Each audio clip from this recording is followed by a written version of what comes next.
I'm Olivia. I always believed that the sky was where I felt most like myself, far from the noise, far from the people, far from the ache of everything I never talked about. I was 25 and a flight attendant, and every day I floated somewhere between cities and emotions, pretending the turbulence outside the plane was the only kind that mattered. It wasn't the job I dreamed of as a little girl, but it was the only job that let me run without questions. Every day a new destination, every layover a new version of me no one knew the truth about, and I liked it that way. I liked not being known. I liked the control of being a mystery, because being known meant being hurt, and I had already been hurt more than I could admit. Airports became my sanctuary, hotels became my home, and the uniform became my armor. Wore lipstick like a mask and smiled like a habit, never too big, never too small, just enough to not be noticed too much. And for a while it worked. For a while I convinced myself I was okay, because up there above the clouds no one could touch Methan. He boarded my flight. His name was Adrian. I didn't know it then, but the way he carried himself was unforgettable. Suit, pressed eyes, sharp smile, relaxed, like someone who had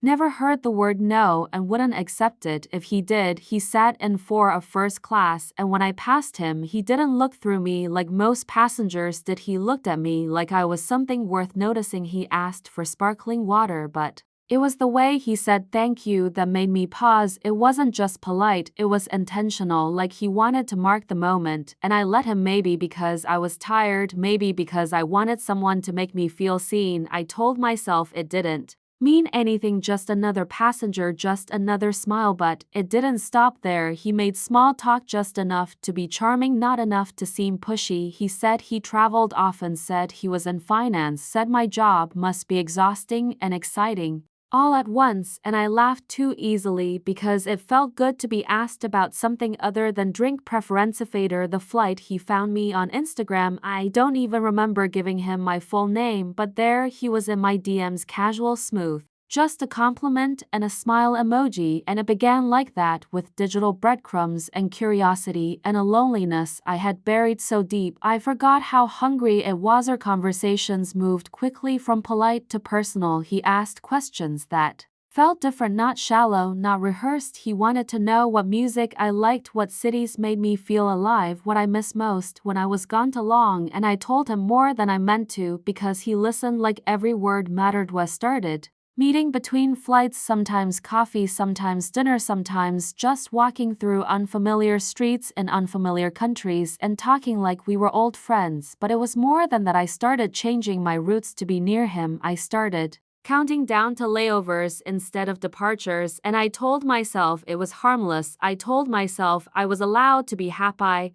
Never made big moves, never rushed me. He made space, and I filled it, and I mistook that space for safety. He bought me gifts. Nothing flashy, just thoughtful things. A bracelet from Lisbon, a book I mentioned once in passing, and I thought how rare it was for someone to remember the little things, how precious it felt to be seen in detail. She told me I was different, and I smiled, because every liar starts with that line, but I wanted to believe him, because belief feels better than suspicion when you're tired. Belief is warm and soft, and suspicion is cold and lonely, and I was done being cold. He made me feel like I mattered, not just to him but to the world, like maybe I wasn't invisible after all, like maybe I had finally found someone who would choose me without conditions, and I gave him my trust like an offering, like something sacred and breakable, and I didn't even realize I had done. I've told me about his business, about how he was expanding, about deals in Europe and tech in Asia, and numbers I didn't understand but nodded along with, because I wanted to be supportive, I wanted to be included. And he said he liked that I wasn't like other women who only cared about handbags and parties, and I laughed like that was true. It started with a conversation about investments, just a what if, just a you should think about your future, just a you could be more than a flight attendant, and I swallowed it like ambition and not insult, and I asked questions and he answered with patience and charts and screenshots, and I let myself be impressed, never asked for anything, not at first, just shared opportunities, and I listened and I said maybe, and I let the idea grow because I trusted him, because he had never asked for more than I gave, because I thought trust was enough to protect me from pain. He told me he believed in me, that I was smart, that I could do more, that he saw potential in me that others had missed, and I held those words like gold, like water in the desert, and I started to believe them too, and belief is a dangerous thing when placed in the wrong hands. Then came the opportunity. Something about a private offering, something about getting in early, before it went public, before the price exploded, before the door closed, and he said he wanted me in because we were partners, because we were building a life together, not just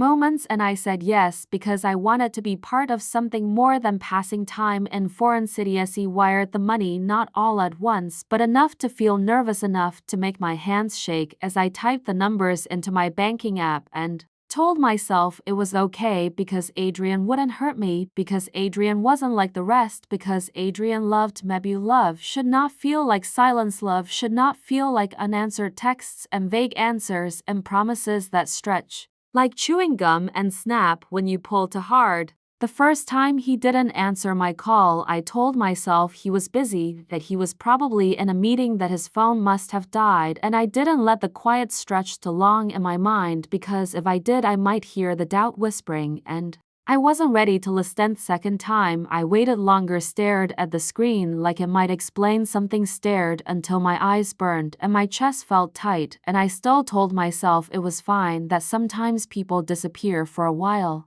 and come back like nothing happened, and maybe this was just Faith. Called back, eventually said he had been overwhelmed with work, said he was sorry, said he missed me, and I let the apology wrap around my heart like a blanket because I wanted it to be warm even if it wasn't really. Asked him about the investment, he said things were moving, said the returns would come soon, said I shouldn't worry, and I laughed and said I wasn't worried even though I was, because something in his voice sounded thinner, like a wall cracking under pressure, and I told myself I was imagining if money didn't come back, not that week, not the next, and when I asked again he was sweet at first, reassured me, told me everything was under control, but the more I asked, the colder he got, the more distant the replies, the more vague the promises, and my stomach started to turn in ways I couldn't ignore. I started checking everything, rereading our messages, checking transaction records, Googling the companies he said he worked with, and what I found was not nothing, but it was close enough to feel like air, like reaching for solid ground and falling through smoke, and I began to realize that I didn't know him at all, didn't know his real address, I didn't know his middle name, I didn't know anyone who knew him, and that kind of realization doesn't hit like a car crash, it hits like drowning, slow and suffocating, and Salenti tried to hold on. I told myself there had to be an explanation, because the alternative was too painful, too humiliating, because if it wasn't real then what was I doing, what had I given up, what had I believed in? Gifts stopped too, no more little surprises, no more thoughtful details, just silence broken by occasional text messages that sounded like copy and paste, like auto-responses, like someone pretending to remember how to sound human. He saw photos of him on another woman's page, not one woman but 2, 3, 4 tagged in places he said he never went, smiling in ways he never smiled with me, and I felt the floor collapse under me even though I wasn't standing on anything solid to begin with. He messaged him, didn't accuse, just asked, and he read the message and didn't reply, and that silence said everything. It screamed, it echoed, it carved itself into my bones, and I sat on the edge of a hotel bed in a city I couldn't even name and felt like I was vanishing. Didn't cry, not at first, I just stared at the wall and let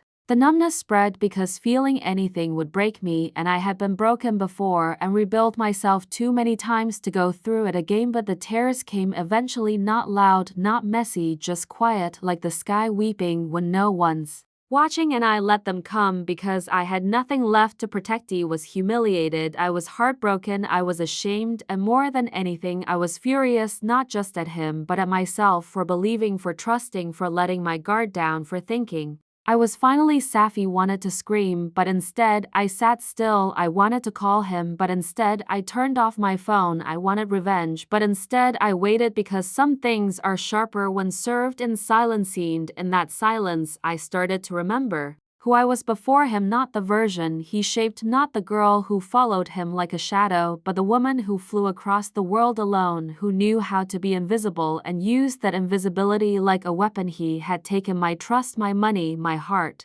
and twisted them into something unrecognizable, but what he hadn't taken was my mind, my patience, my ability to plan, and I would need all of that for what came next because I wasn't going to confront him, not yet. I wasn't going to beg or plead or demand an apology. I wasn't going to block him or post about him or tell anyone what happened because I had no interest in sympathy. I wanted something more than closure. I wanted justice, not the legal kind, not the police, not the courts. I wanted something cleaner, something that would leave him empty the way he left Mazo. I began to collect everything, every message, every transaction, every email. I traced his lies like a cartographer building a map of hell, and with every piece I gathered, I began to see the cracks, the vulnerabilities, the places where he wasn't as careful as he thought I was just a flight attendant, someone easy to fool, someone who would disappear into the clouds and forget how to land. But he forgot that being unseen doesn't mean being weakened. Maybe that was his biggest mistake. I wasn't sure yet how I would do it, how I would make him pay, but I knew I would. I knew it would take time and silence and strategy, and I was good at all of those things because the sky had taught me how to disappear and reappear in places no one expected, and he would never see me coming. There is a certain kind of silence that grows louder the longer it lingers, not the comforting kind, not the peaceful kind, but the sharp one that cuts through your chest like glass and leaves everything bleeding on the inside, and that is the silence I woke up to every morning after Himi started to see him everywhere, not in person, but in shadows and reflections, in the way certain colognes reminded me of his skin, and the way someone's laugh could make my stomach twist because it was just close enough to his. I became haunted not by his presence, but by the absence of what I thought he was. He still flew, still put on the uniform. I still smiled at passengers and asked if they wanted coffee or tea. I still walked the aisles like I had purpose. But inside I was unraveling like the threads of a fabric pulled loose one by one until you can no longer remember what it once looked like. Olive had taken money, yes, but worse, he had taken the version of myself that believed in love and connection, in the possibility of something real, and I didn't know how to get her back or if I even wanted to. Maybe she had been naive, maybe she had needed to die. I started researching, not obsessively at first, just enough to keep my hands busy. In hotel rooms too quiet to sleep, I googled his full name, the one he gave me. I looked for social media profiles, company records, business registrations, anything that could validate the version of him I had memorized, and I found fragments, none of them solid enough to hold on to. There were no photos of us together online, nothing to prove what we had, nothing to prove that I had existed in his life at all, and the more I searched, the more invisible I felt, like I had imagined everything, like I was the ghost haunting a story no one else knew had happened. But I wasn't the only one. I started finding other women, not directly, not by name, but through tagged posts and blurred selfies and vague captions, women who looked just like me in different cities, wearing different bracelets, smiling the same way I had smiled when I thought I was chosen, and the sickness in my gut turned into fire. This wasn't an accident, this wasn't just a one-time betrayal, this was a pattern, a system, a performance, and we were all playing the same role in a play we didn't audition for. And suddenly everything he had ever said to me felt like a line from a script, used and recycled and perfectly rehearsed. He reached out to one of them anonymously. I didn't need her to respond, I just needed to send something to make this real, to know that I wasn't alone in my delusion. And when she wrote back, it was like breathing for the first time after drowning. She told me her name was Clara and she lived in Madrid, and she had met him on a business flight to Berlin, and everything she said mirrored my story down to the way he called her special, a way he made her feel like the center of his world before slowly pulling money from her life like blood from a wound. She had given him 12,000 euros and never saw a cent of it again, and she had never told anyone until me, and her shame matched mine so closely that for the first time I didn't feel like a fool, I felt like a survivor. We started exchanging messages daily, not about him, but about us, about how we got here, about what we used to believe, about how we could move forward, and her strength became a mirror for my own, and I started to remember the version of me that didn't beg, that didn't bend, that didn't break for someone else's approval. Clara had hired someone, a private investigator. She said she needed closure. She said she needed to know who he really was, and the idea clung to me like static, like electricity, buzzing under my skin, and I knew I needed it too. I needed facts, I needed truth, I needed to stop filling in the blanks with fantasies. Investigator cost more than I could afford, but Clara said we could split it, and I wired the money without hesitation. Because this time, it wasn't about loss, it was about reclaiming control. And when the report came, I wasn't surprised, but I was still shattered. His name wasn't Adrian, at least not legally. His real name was Martin Jules. He had 4 known aliases and a list of fake companies registered across different countries. He had pending lawsuits in Belgium and Singapore and a sealed record in Canada, and suddenly everything made sense and nothing felt sappy. Read the report like scripture, memorizing every detail, every timeline, every inconsistency, and the more I read, the colder I became, because I wasn't hurt anymore. I was focused, and focus is a far more dangerous thing than on. Gary didn't want him to know. I knew not yet. I wanted to watch him from the shadows, the way he had watched me, to learn his habits, his patterns, his weaknesses. I wanted to build something quiet and lethal, a plan that would not just expose him but undo him piece by piece. He had used love as a weapon, and now I would use silence as mine. I started writing things down: dates, amounts, places, flights, messages, screenshots, anything I could use, anything that painted the full picture, because I wasn't going to forget, and I wasn't going to forgive. Not this time, not this. Every flight became an opportunity not to escape but to observe. I started noticing the little things again: passengers who lied easily, men who smiled without warmth, people who carried masks instead of faces, and in all of them I saw part of him, and it made me sharper. It made me more dangerous. He created a folder hidden inside a travel app, disguised as itinerary notes, with files labeled as cities but filled with information about him, accounts he used, names he mentioned, phrases he repeated, and slowly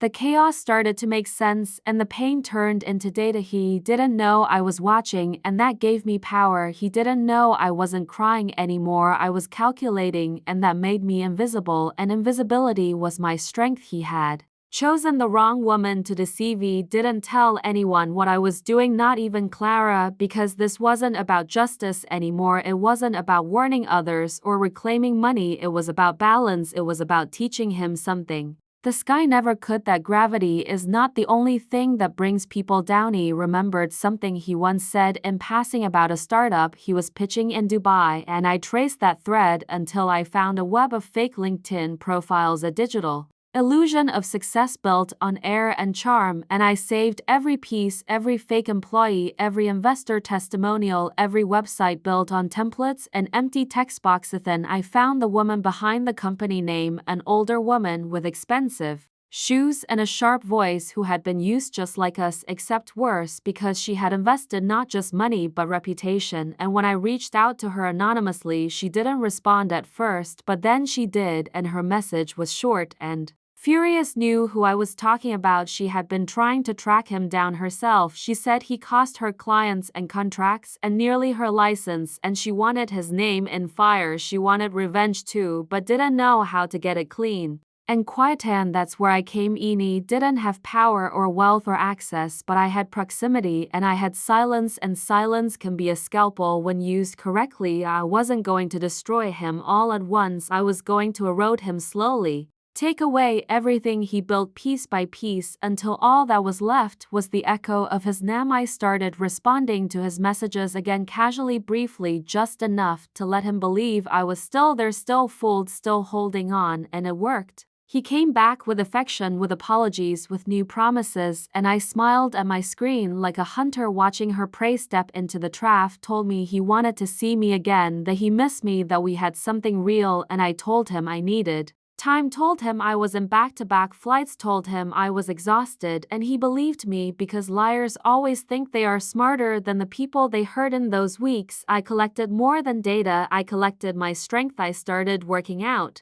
again, started sleeping better, started drinking less coffee and more water, started looking at myself in the mirror without shame, and every small thing I did felt like a victory over the version of me he had broken. He tried to ask for more money. Once something small, he said, just a bridge loan, just temporary, just a few thousand, and I said I'd think about it, and that was the moment I knew I had him, not because he needed the money, but because he still thought I was weak, and that mistake was going to cost him everything. He began leaking pieces of information, not directly but through forums, through anonymous tips, through burner accounts and whisper networks, letting the truth trickle out into the places he tried to hide, letting the people around him start to doubt, start to question, start to pull away, just enough to loosen the ropes he tied around their necks. He found his current project, a startup in Zurich, and I sent the investor list to a journalist who specialized in financial scams, and within a week there were emails flying, articles drafted, suspicions raised, and he had no idea where it came from. And while he still messaged me, still sent me voice notes, still said things like "we're meant to be," and I listened to them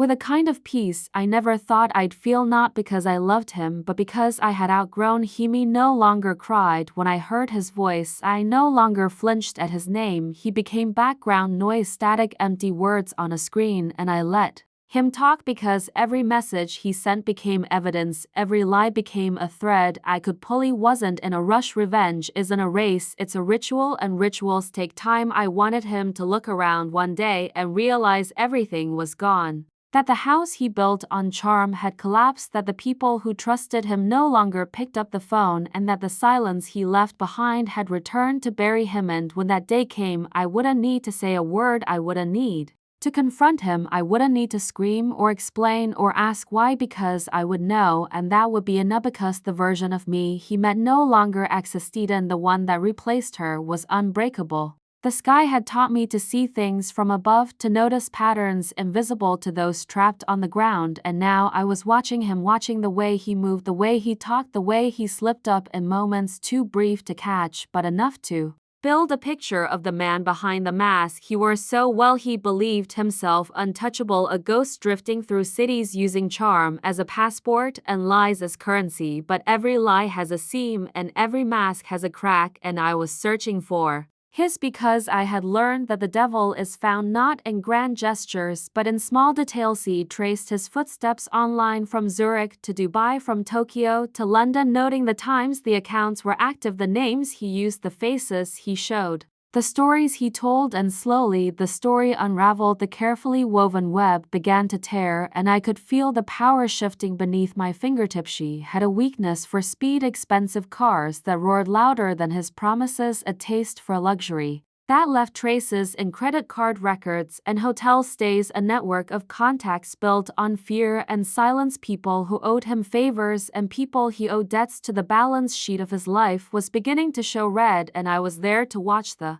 Fally remembered how he once told me he hated being bored, how he craved the thrill of risk, how he lived for moments that made his heart race, and I thought about how that craving could be used against him, how the same impulse that made him dangerous could become his undoing. Didn't need to be loud or aggressive, I needed to be patient, like the sky waiting for the storm to pass or gather strength. I needed to be silent, like the night that conceals everything until the first light. And I was ready to be. Bodhi started planting seeds, small rumors here and there, whispers about his failed deals, his missing payments, his disappearing partners, all carefully crafted to not be traced back to me, but enough to make people question. Enough to start the unraveling. Watched as friends began to distance themselves, as investors asked questions, as employees started to look for exits, and I smiled in the dark, knowing I was the shadow behind the curtain, the quiet storm gathering strength beneath the calm surface. Yet at the same time, I kept up appearances. I still smiled on flights, still helped passengers, still looked like the girl who had been fooled, who was trying to forgive and forget, and they never suspected the steel that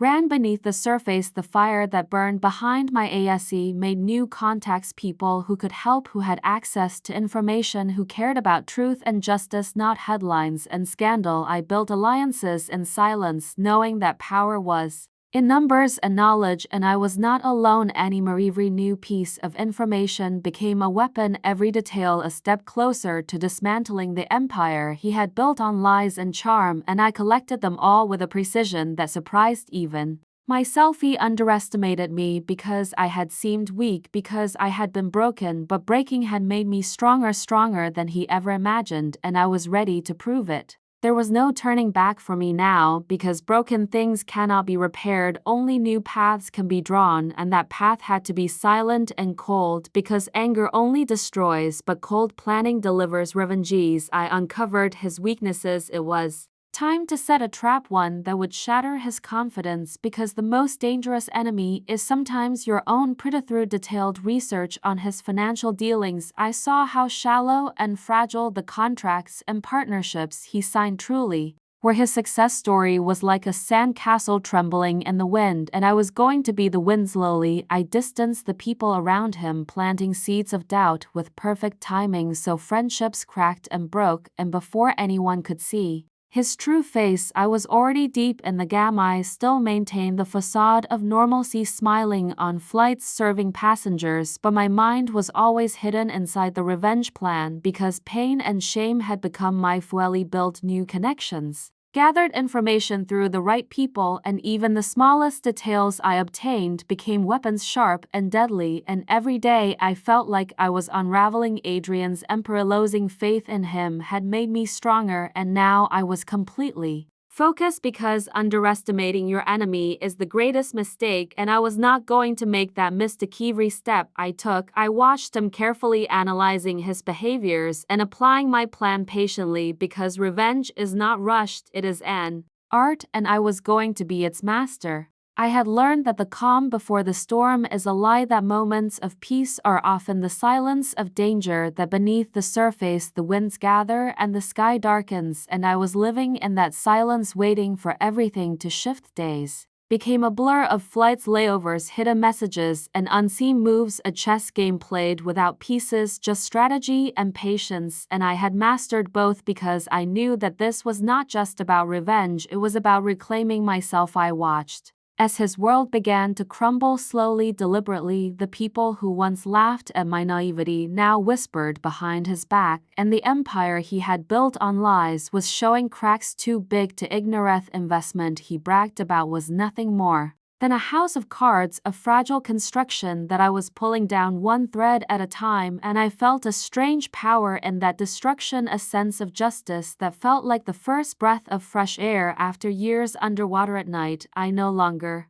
cried. Instead, I planned. I mapped his weaknesses and rehearsed the steps I would take. I became a ghost, moving through cities and time zones, blending into crowds unnoticed, invisible and invincible. The gifts he once gave me became memories that no longer stung, but reminded me of the woman I used to be, the one who believed in fairy tales and promises, and I buried her deep where she could no longer hurt me. I started to feel strength in solitude, a fierce, quiet power that came from knowing that the most important fight is the one you wage within yourself, and every day won small battles against fear, against doubt, against the part of me that still wanted to forgive. I was no longer the girl who begged for love, who hid her tears behind smiles. I was the woman who reclaimed her story piece by piece, with calm hands and a steady heart, and the world was about to see her rise. The threads I pulled began to unravel faster than I expected. Whispers turned into questions, questions into doubts, and doubts into actions. People once loyal to him started to distance themselves quietly, carefully, without drama, but with a precision that hurt more than any confrontation. Coldy sent anonymous tips to journalists, to partners, to clients, not to expose him with noise, but to let the truth seep into the cracks and rot the foundation from within. And I watched as the house he built trembled under the weight of silent accusations. At the same time, I kept my mask on, the uniform still pristine, the smile still practiced, because I was living two lives, one visible and one hidden, and both required the same strength, the same control, the same calm fury. In the quiet moments between flights, I rehearsed my own freedom, imagining a life not defined by betrayal or loss, but by power and choice, and I could feel the air changing around me, as if the sky itself was preparing to open and let me fall and fly. All at once he messaged me less and less, and when he did, the words sounded hollow, like echoes from a past life, and I no longer felt the sting of disappointment, only the cold satisfaction of a plan unfolding perfectly new. The storm was coming and I was ready for it because I was no longer the girl who trusted too easily. I was the woman who controlled her own destiny, and the sky was vast enough for both of us to disappear into. I learned that revenge is not a moment but a slow burning fire that warms the coldest nights and lights the darkest paths, and I carried that fire inside me every day, fueling every step, every decision with a patience that felt infinite and a focus that erased everything else. It was unraveling, and I was the unseen force pulling at the threads, pulling at the people and the promises and the lies he had woven, like a spider spinning a web meant to trap, but the web was sticky and fragile, and I was the wind that no spider could catch. He moved silently in the background, watching the fear grow, watching the questions rise like shadows in the light, and knowing that soon the sun would burn it all away, leaving only ashes and silence. Every message I sent was measured, every step calculated, because I knew that one wrong move could ruin everything, that one moment of weakness could give him the chance to strike back, and I was not willing to risk. Thought he found strength in the small victories.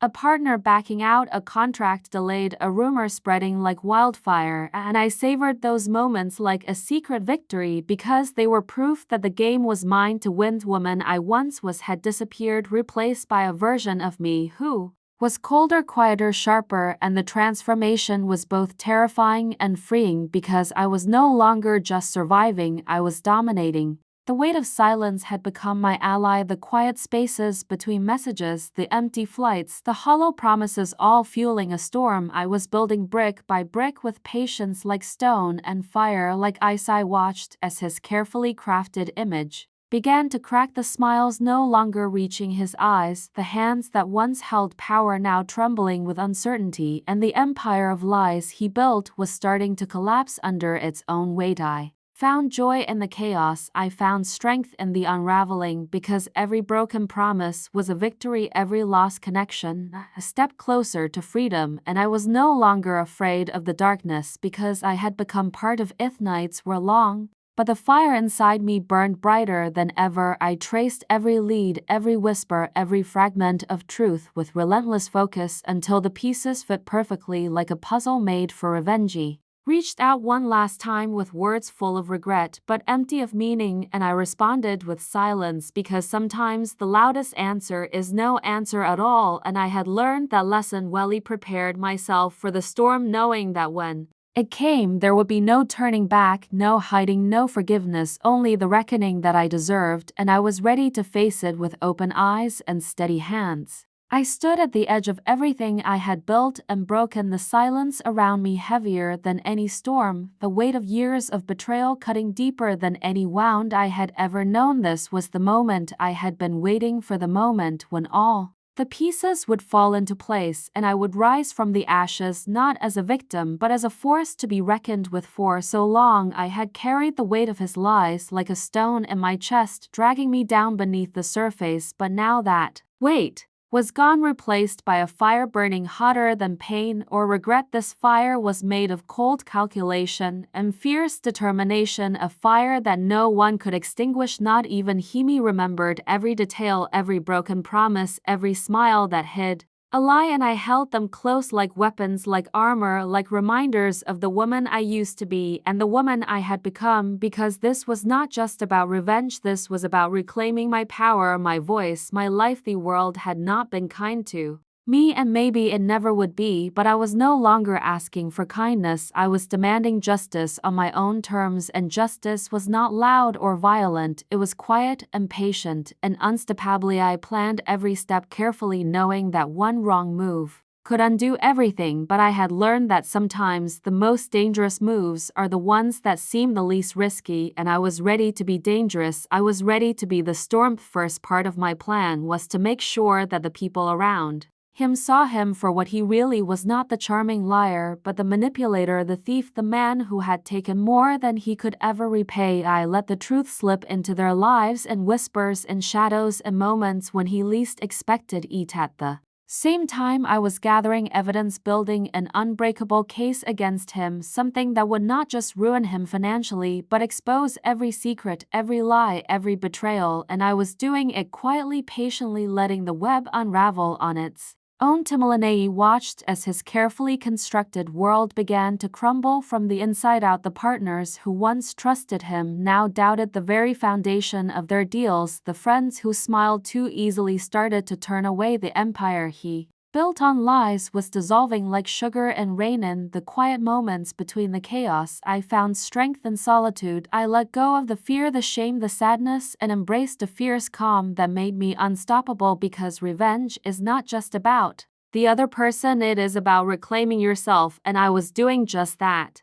The final moments came not with a crash, but with the quiet fall of the last domino, a whisper in the wind that no one expected, and yet no one could ignore. The truth spread slowly like wildfire, consuming everything in its path and leaving nothing but ashes where lies once stood. He called me one last time, his voice shaky, hollow, like a ghost trying to haunt a past that was already dead. But I listened without a trace of pity, without a hint of regret, because the girl who once loved him was gone, replaced by a woman who had learned how to survive, how to fight, and how to resay. Didn't answer, I didn't respond. I let the silence say what words never could. I was no longer his victim, I was no longer his shadow, I was the storm he never saw coming. The aftermath was not loud or messy, it was clean and cold and final, like the winter air, biting and clear, and I watched from the sidelines as the man who had tried to own me crumbled under the weight of his own mistakes and the truth